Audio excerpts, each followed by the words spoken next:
നമ്മുടെ എല്ലാവരുടെയും വളരെ വലിയ ആഗ്രഹമാണ് നമ്മുടെ പിഞ്ചോമനകളായ മക്കളെ, നമ്മുടെ പൊന്നോമന മക്കളെ അള്ളാഹുവിൻ്റെ പരിശുദ്ധമായ ഖുർആൻ 30 ജുസുവും മനഃപ്പാടമാക്കിയ ഒരു നല്ല ഹാഫിളായി ഉഖറവിയായ ആഖിറത്തിൽ ഉപകരിക്കുന്ന നല്ല ഒരു ഹാഫിളാക്കി എടുക്കുക എന്നുള്ളത് നമ്മളിൽ പലരുടെയും വലിയ ആഗ്രഹമാണ്, പ്രത്യേകിച്ച് സഹോദരിമാർ, ഉമ്മമാർ.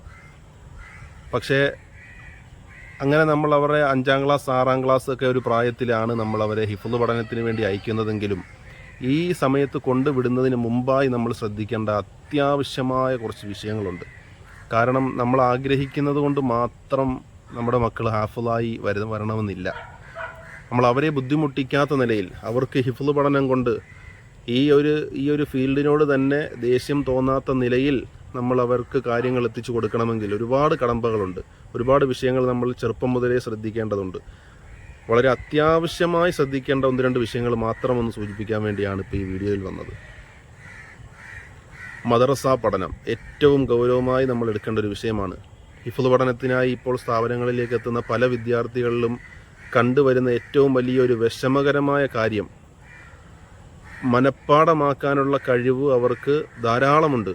പല കുട്ടികൾക്കും നല്ല വൃത്തിയിൽ മനഃപ്പാടമാക്കാനുള്ള കഴിവുകളുണ്ട്. പല വിഷയങ്ങളും നമ്മൾ ടെസ്റ്റിന് വേണ്ടി കൊടുക്കുമ്പോഴൊക്കെ അവർ അതിൽ നല്ല വിജയം കൈവരിക്കുന്നുണ്ട്. പക്ഷേ അങ്ങനെയുള്ള കുട്ടികൾക്ക് വരെയും ഹിഫ്ള് പഠനത്തിനുള്ള സമയം ഒരുപാട് നീണ്ടുപോകുന്നുണ്ട്. അതിൻ്റെ കാരണം മദ്രസ പഠനം അവർ വേണ്ട വിധത്തിൽ മാതാപിതാക്കളുടെ ശ്രദ്ധ കൊണ്ടാവണോ അതല്ല മറ്റെന്തെങ്കിലും പോരായ്മകൾ കൊണ്ടാണോ, എങ്ങനെയാണെങ്കിലും അത് ക്ലിയർ ചെയ്യാനുള്ള വഴി നമ്മൾ കണ്ടില്ലെങ്കിൽ വളർന്നതിന് ശേഷം ഈ ഹിഫ്ള് പഠനത്തിന് വേണ്ടി കൊണ്ടാക്കുന്ന സമയത്ത് നമ്മൾ അപ്പോൾ ഇതിനെ ഒരു പരാതി രൂപത്തിൽ, എൻ്റെ മോനെ അവിടെ പഠിക്കാൻ വിട്ടിട്ട് റെഡിയായില്ല, മദ്രസയിലെ പഠനം ആ ഉസ്താദ് ശരിയായില്ല, അല്ലെങ്കിൽ അന്ന് നമ്മൾ ശ്രദ്ധിക്കണമായിരുന്നു എന്ന് ആ സമയത്ത് നമ്മൾ വിഷമിക്കുന്നതിന് പകരം മദ്രസയിൽ വിടുന്ന സമയത്ത് തന്നെ പ്രത്യേകിച്ച് ഉമ്മമാർ അവർ കുറച്ച് കൂടുതൽ ശ്രദ്ധിച്ചാൽ, ഉപ്പമാരും കുറച്ച് കൂടുതൽ ശ്രദ്ധിച്ചാൽ മദ്രസ ഓരോ ക്ലാസ് മുതൽ കിട്ടേണ്ട പഠനം കറക്റ്റായി കിട്ടുന്നുണ്ട് എന്ന് ഉറപ്പ് വരുത്തുകയും വീട്ടിൽ വരുന്ന കുട്ടികളെ അത് നല്ല വൃത്തിയിൽ വായിച്ച് പഠിപ്പിക്കുകയും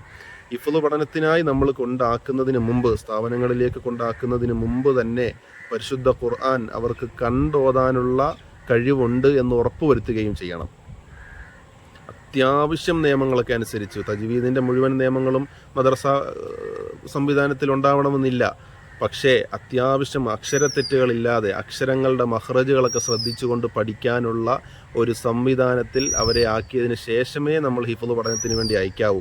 അതല്ലെങ്കിൽ 5ാം ക്ലാസ്സിൽ അല്ലെങ്കിൽ 6ാം ക്ലാസ്സിൽ എത്തുന്ന ഒരു വിദ്യാർത്ഥിയെ സംബന്ധിച്ചിടത്തോളം സംഭവിക്കുന്നത്, അവന് വരുമ്പോൾ അലിഫ് ബാ പോലും അറിയാത്ത കുട്ടികളുണ്ടാവാം.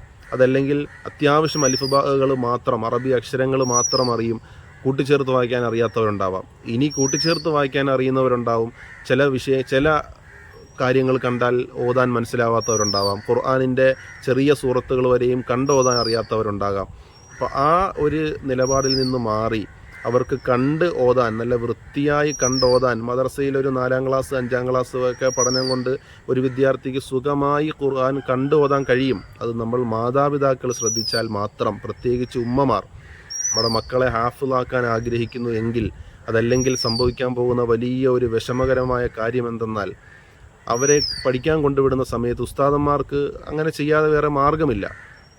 അക്ഷരം മുതലേ പഠിപ്പിക്കേണ്ടി വരും. അക്ഷരം മുതൽ ഈ ചെറിയ പ്രായത്തിൽ ക്ലാസ്സിൽ 1ാം ക്ലാസ്സിൽ കിട്ടേണ്ട പഠനം അവർ ആ സമയത്താണെങ്കിൽ അത് വേഗം പഠിക്കാൻ കഴിയും. അപ്പോൾ പഠിക്കാതിരുന്നിട്ട് ഈ ഹിഫ്ള് പഠനത്തിന് വേണ്ടി കൊണ്ടാക്കുമ്പോൾ ആ സമയത്ത് എന്ത് വേണ്ടി വരും? ചെറിയ അക്ഷരങ്ങൾ മുതൽ മേളോട്ട് പഠിക്കേണ്ടി വരും. അപ്പം ധാരാളം മാസങ്ങൾ നഷ്ടപ്പെടും.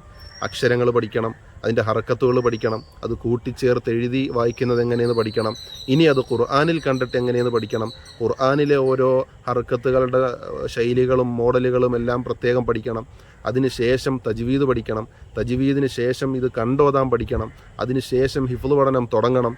നല്ല ഒരു സമയം 1-2 വർഷത്തിനടുത്ത് ഇതിനു വേണ്ടി മാത്രം എടുക്കേണ്ടി വരും. നമ്മൾ അതിന് മുമ്പ് തന്നെ ഖുർആൻ കണ്ടോതുന്ന രൂപത്തിൽ കുട്ടികളെ വളർത്തിയെടുത്തതിന് ശേഷം ഹിഫ്ള് പഠനത്തിന് കൊണ്ടാക്കിയാൽ കാര്യങ്ങൾ വളരെ എളുപ്പമാവും. പിന്നെ തജ്വീദും നാളിറയും മാത്രം മതിയാകും അവർക്ക് മുന്നോട്ട് നീങ്ങാൻ. അതുകൊണ്ട് പ്രിയപ്പെട്ട ഉമ്മമാർ പ്രത്യേകം ശ്രദ്ധിക്കേണ്ട ഒരു വിഷയമാണ്, സ്കൂൾ പഠനം 5ാം ക്ലാസ് എത്തുന്നതിന് മുമ്പ് തന്നെ നമ്മുടെ മക്കൾ ഖുർആൻ കണ്ട് ഓതാൻ എല്ലാ നിലയിലും കഴിഞ്ഞിരിക്കണമെന്ന് ഉറപ്പ് വരുത്തണം. അവർക്ക് ഖുർആൻ ഏത് ഭാഗം എടുത്താലും അല്ലെങ്കിൽ ചെറിയ സൂറത്തുകളെങ്കിലും കണ്ടോതാൻ കഴിയും. തെറ്റുകളോ വിക്കുകളോ തടസ്സങ്ങളോ ഒന്നുമില്ലാതെ അവർക്കത് കണ്ടാൽ നല്ല വൃത്തിയായി ഓതാൻ കഴിയും എന്ന ഉറപ്പ് നിർബന്ധമായും വരുത്തണം. അത് ഹിഫ്ള് പഠനത്തിന് അയക്കാൻ ഉദ്ദേശിക്കാത്ത ഒരു കുട്ടിയാണെങ്കിലും ഖുർആനുമായി എന്തായാലും ബന്ധം വേണമല്ലോ. അപ്പം ഏത് നിലയ്ക്കായാലും അവരെ അത് പഠിപ്പിക്കൽ വളരെ ഹൈറാണ്. ഹിഫ്ള് പഠനം ഉദ്ദേശിക്കുന്നവർ തീർച്ചയായും കണ്ട് ഓതാൻ, എല്ലാ നിലയിലും കണ്ടോതാൻ കഴിയും എന്നൊരു ഉറപ്പ് വരുത്തിയാൽ അവർക്ക് 5ാം ക്ലാസ്സോ അല്ലെങ്കിൽ 6ാം ക്ലാസ്സോ ടൈമിൽ കോളേജുകളിലേക്ക്, സ്ഥാപനങ്ങളിലേക്ക് വിട്ടാൽ തജ്വീദ് പഠനം തുടങ്ങി, ഉടനെ തന്നെ നാളിറ കണ്ടോതുന്ന പഠനം തുടങ്ങി, ഉടനെ തന്നെ ഹിഫ്ളിലേക്ക് കടക്കുകയും 9ാം ക്ലാസ്സിന് മുമ്പ് തന്നെ ഹിഫ്ള് പഠനം പൂർത്തിയാവുകയും 10ാം ക്ലാസ് നല്ല റാഹത്തായി സ്കൂളിലെ വിഷയങ്ങൾ ശ്രദ്ധിച്ചുകൊണ്ട് പഠിക്കാൻ കഴിയുകയും ചെയ്യും. ഇതിൻ്റെ ഒരു അപകടം, നമ്മൾ ആ ടൈമിൽ കൊടുക്കേണ്ട പഠനം കറക്റ്റായി കൊടുത്തില്ലെങ്കിൽ സംഭവിക്കാൻ പോകുന്നത്, അവർ 8ാം ക്ലാസ് അല്ലെങ്കിൽ 7ാം ക്ലാസ് പകുതിയോടുകൂടിയായിരിക്കാം ഹിഫ്ള് തുടങ്ങാൻ പറ്റുന്നത്. ഈ അക്ഷരങ്ങളും തജ്വീദും മറ്റൊക്കെ ഓതി പഠിച്ചതിന് ശേഷം അവിടെത്തും ഹിഫ്ള് തുടങ്ങുമ്പോഴത്തേക്ക് ഒരു 7ാം ക്ലാസ് പകുതിയാകും, അല്ലെങ്കിൽ 8ാം ക്ലാസ് ആകും. അങ്ങനെ കഷ്ടപ്പെട്ട് മുന്നോട്ട് പഠിച്ച് നീങ്ങി എവിടെത്തും 9ാം ക്ലാസ് കഴിയുമ്പോഴത്തേക്ക് 15ഓ 20ഓ ജുസു എത്തും. 10ാം ക്ലാസ് ആകുമ്പോൾ പിന്നെ 10 ജുസു ബാക്കി ഉണ്ടാകും. ഈ 10 ജുസുവും 10ാം ക്ലാസ്സിൻ്റെ സ്കൂൾ പഠനവും ട്യൂഷൻ പഠനവും എല്ലാം കൂടി കുട്ടിക്ക് ഭാരമാകും. അവൻ ഈ ഫീൽഡിനെ വെറുക്കും, അതല്ലെങ്കിൽ മതിയാക്കി പോകാമെന്ന് തീരുമാനിക്കും. പല കുട്ടികളും മതിയാക്കി പോയിട്ടുണ്ട്. അപ്പോൾ അങ്ങനെ ഒരു ദുരനുഭവം നമുക്ക് വരാതിരിക്കാൻ നമുക്ക് ചെയ്യാൻ കഴിയുന്ന ഏറ്റവും വലിയൊരു കാര്യം, നമ്മുടെ മകനെ ഹാഫിളാക്കിയാൽ കിട്ടുന്ന വലിയ പ്രതിഫലങ്ങൾ എല്ലാവർക്കും അറിയാം, അതിലേക്കൊന്നും കടക്കുന്നില്ല. പക്ഷേ ആ ഒരു ചാൻസ് നമ്മുടെ മക്കൾക്ക് ഉണ്ടാവണമെങ്കിൽ, ആ ഒരു അവസരം നമ്മുടെ മക്കൾക്ക് കിട്ടണമെങ്കിൽ നമ്മൾ നല്ല വൃത്തിക്ക് ശ്രദ്ധിച്ചേ പറ്റൂ. എങ്ങനെ? ഈ പറഞ്ഞ രൂപത്തിൽ ഖുർആൻ കണ്ടോതാനുള്ള ആ ഒരു കഴിവ് നമ്മുടെ കുട്ടിക്ക് ഉണ്ട് എന്ന് നമ്മൾ ഉറപ്പുവരുത്തണം. ചെറിയ പ്രായത്തിൽ തന്നെ അവരെ ഉറപ്പുവരുത്തണം.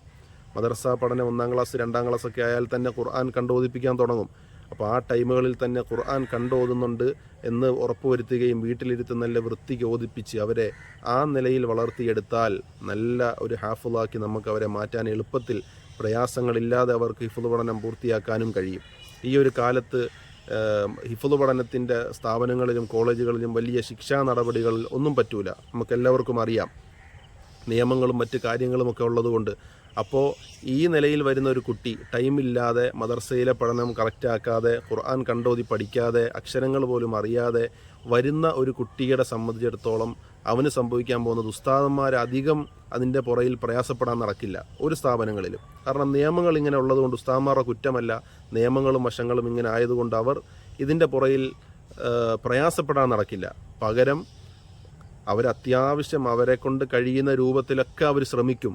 ഒരു നിലയ്ക്കും ഇത് മുന്നോട്ട് പോകുന്നില്ല എന്ന് കണ്ടാൽ മാത്രം രക്ഷകർത്താവിനെ വിളിച്ച് പറഞ്ഞ് വിഷമത്തോടെയാണെങ്കിലും ആ കുട്ടിയെ തിരിച്ചു പറഞ്ഞയക്കും. പല കുട്ടികളെയും അങ്ങനെ അയച്ച് ഒരുപാട് വിഷമ അനുഭവങ്ങൾ ഉണ്ടായിട്ടുള്ളത് കൊണ്ട് പറയുന്നതാണ്. നമ്മുടെ മക്കൾക്ക് കാണാതെ പഠിക്കാനുള്ള കഴിവുണ്ടായിരിക്കാം, പക്ഷേ ചെറിയ സമയത്ത് ശ്രദ്ധിക്കാത്തത് കൊണ്ട്, സമയമില്ലാത്തതിൻ്റെ പേരിൽ ഒരുപാട് മക്കളെ ഹിഫ്ള് പഠനത്തിന് കഴിയാതെ മടക്കി അയച്ച സംഭവങ്ങളുണ്ട്. അതുകൊണ്ട് നമുക്ക് ആ ഒരു അബദ്ധം വരരുത്. നമ്മുടെ മക്കളെ ഹാഫിളാക്കാൻ ഉദ്ദേശിക്കുന്നു എങ്കിൽ നിർബന്ധമായും ഖുർആൻ കണ്ട് ഓതുക എന്ന ആ ഒരു വലിയ ഒരു സംവിധാനം തന്നെയാണത്. അത് നമ്മുടെ മക്കൾക്ക് കിട്ടിയിട്ടുണ്ട് എന്ന് ഉറപ്പ് വരുത്തണം. കാണാതെ പഠിക്കാൻ, ഹിഫ്ള് മനഃപ്പാടമാക്കുക എന്നുള്ളത് എല്ലാവർക്കും കിട്ടുന്ന ഒരു തൗഫീഖല്ല. പടച്ചവൻ അതിന് ചില ആളുകളെ മാത്രം തിരഞ്ഞെടുക്കലാണ്. പക്ഷെ ആ ഒരു റൂട്ടിലേക്ക് നമ്മൾ നമ്മുടെ മക്കളെ നയിക്കണമല്ലോ. കാണാതെ പഠിക്കാനുള്ള കഴിവ് നമ്മുടെ കുട്ടികൾക്കുണ്ടോ ഇല്ലയോ അതൊക്കെ റബ്ബിൻ്റെ തൗഫീഖാണ്. പക്ഷേ അതിനുള്ള അവസരം ഉണ്ടാക്കി കൊടുക്കണമെങ്കിൽ നമ്മൾ ചെറുപ്പത്തിലേ നമ്മുടെ മക്കളെ ആ നിലയിൽ വളർത്തുകയും ഖുർആനുമായി ബന്ധമുണ്ടാക്കുകയും ചെയ്ത് നല്ല നിലയിൽ അവരെ മുന്നോട്ട് കൊണ്ടുപോകണം എന്ന് മാത്രം ഓർമ്മിപ്പിക്കുന്നു.